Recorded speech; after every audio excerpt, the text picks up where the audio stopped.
626 জনের visa auto cancel হয়েছে। দয়া করে আপনারা আইন বহির্ভূত কোনো কাজ করা থেকে বিরত থাকবেন।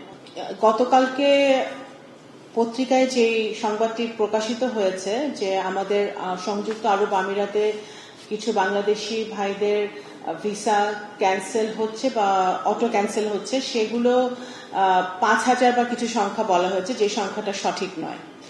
আমাদের দূতাবাসের তথ্য অনুযায়ী, আরব আমিরাতের তথ্য অনুযায়ী আমাদের এখন পর্যন্ত, আমরা এই কিছুক্ষণ আগে মিটিং করে আসলাম, আন্তঃমন্ত্রণালয় মিটিং করা পর্যন্ত 626 জনের ভিসা অটো ক্যান্সেল হয়েছে বাংলাদেশি, এবং এটা কান্ট্রি স্পেসিফিক না। এখানে পাকিস্তান, ইজিপ্ট, ফিলিপিন্স সহ আরো অনেক দেশের নাগরিকদের ভিসা ক্যান্সেল হয়েছে, নেপাল ক্যান্সেল হয়েছে বিভিন্ন কারণে, যেটা প্রতিমন্ত্রী বললেন। আমি আবারও বলতে চাই যে এই যে সকল দেশে আমাদের বাংলাদেশিরা কাজ করছে সেই দেশের আইন মেনে চলাটা অত্যন্ত জরুরি, এবং সেই দেশের আইন বহির্ভূত, কারণ এই বাংলাদেশি ভাইরা অনেক কষ্ট করে, কষ্টার্জিত টাকা খরচ করে, অনেক সময় প্রয়োজনের বেশি টাকা খরচ করে, জমি জমা বিক্রি করে তারা বিদেশে যায় কাজ করতে। যখন আরব আমিরাতে কোনো আইন ভঙ্গ করে তারা, ফেসবুকে লেখালেখি করে হোক বা অন্য কোনোভাবে হোক, তখন কিন্তু ওদের আইন অনুযায়ী তারা ব্যবস্থা নেবে, এবং তখন বাংলাদেশ সরকার সচেষ্ট আছে, তারপরেও কিন্তু আমাদের জন্য কঠিন হয়ে যায় ওই ব্যাপারটাকে ঠিক করা। সুতরাং এটা কিন্তু আমাদের বাংলাদেশি, এই আজকের এই প্রেস ব্রিফিং থেকে আমরা একটা বার্তা দিতে চাই যে দয়া করে আপনারা আইন বহির্ভূত কোনো কাজ করা থেকে বিরত থাকবেন।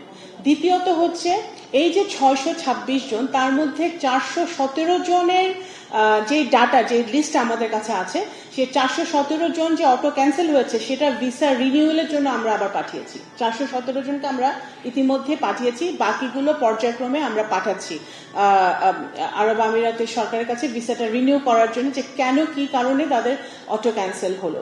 এবং একই সাথে যে সকল কোম্পানিতে বা তারা কাজ করছে তাদের সাথে আমাদের দূতাবাস যোগাযোগ করছে যে যদি কোম্পানির কারণে তারা চাকরিচ্যুত হয়ে থাকে বা তার চাকরিচ্যুত হওয়ার কারণে যদি তাদের ভিসা ক্যান্সেলেশন হয়ে থাকে, সেক্ষেত্রে এমপ্লয়ার বা কোম্পানিরও কিছু দায় দায়িত্ব আছে। সেই জায়গাটা থেকে আমাদের দূতাবাস তালিকা ধরে ওই এমপ্লয়ারদের সাথে যোগাযোগ করে ওখানেও কোনো সমাধানের পথ খুঁজে পাওয়া যায় নাকি সেটা দেখবে। ইতিমধ্যে আমাদের অ্যাম্বাসেডর যে আবুধাবি এবং দুবাইতে আছে, তারা আরব আমিরাতের সরকারের সাথে যোগাযোগ করেছে এই সপ্তাহে। আজকে তো বৃহস্পতিবার, এই আগামী সপ্তাহে তাদের আলোচনা চলছে এবং আগামী সপ্তাহে মিটিংও আছে।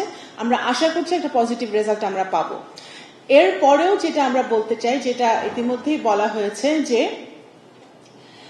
আমাদের আরব আমিরাত বা বিভিন্ন দেশে আমাদের বাংলাদেশিরা যখন ফেক ডকুমেন্ট নিয়ে যায়, তখন কিন্তু সেই কারণে আমাদের বাংলাদেশিরা যারা যায় বিভিন্ন ভাবে কাজ করতে, তারা যেরকম বিপদে পড়ে, আবার যারা লিগালি যেতে যাচ্ছে তারাও কিন্তু বিপদে পড়ে। তো দুইভাবেই কিন্তু আমাদের এই শ্রমবাজারটা ক্ষতিগ্রস্ত হয়। তো এইগুলো উত্তরণের জন্য আমরা পররাষ্ট্র মন্ত্রণালয় এবং প্রবাসী কল্যাণ মন্ত্রণালয় অত্যন্ত নিবিড়ভাবে কাজ করছি। আমরা আইন যদি আরো শক্ত করতে হয় বা আইন সংশোধন করতে হয়, 2013 সালের অভিবাসন একটা আইন আছে, সেই আইন যদি সংশোধন করার প্রয়োজন হয়, সেটাও আমরা আইন মন্ত্রণালয় এবং সাথে কথা বলবো এবং সেই দিকে আমরা আগাবো। মাননীয় প্রধানমন্ত্রী অত্যন্ত সচেষ্ট আছেন। উনি গতকালকে আমাদের সাথে কথা বলেছেন, উনি আমাদের আরব আমিরাতে আমাদের অ্যাম্বাসেডর আছে, ওনার সাথে কথা বলেছেন, প্রকৃত চিত্রটি উনি জানতে চেয়েছেন, উনি জেনেছেন, এবং এটা প্রতিকার করারও উনি নির্দেশ দিয়েছেন।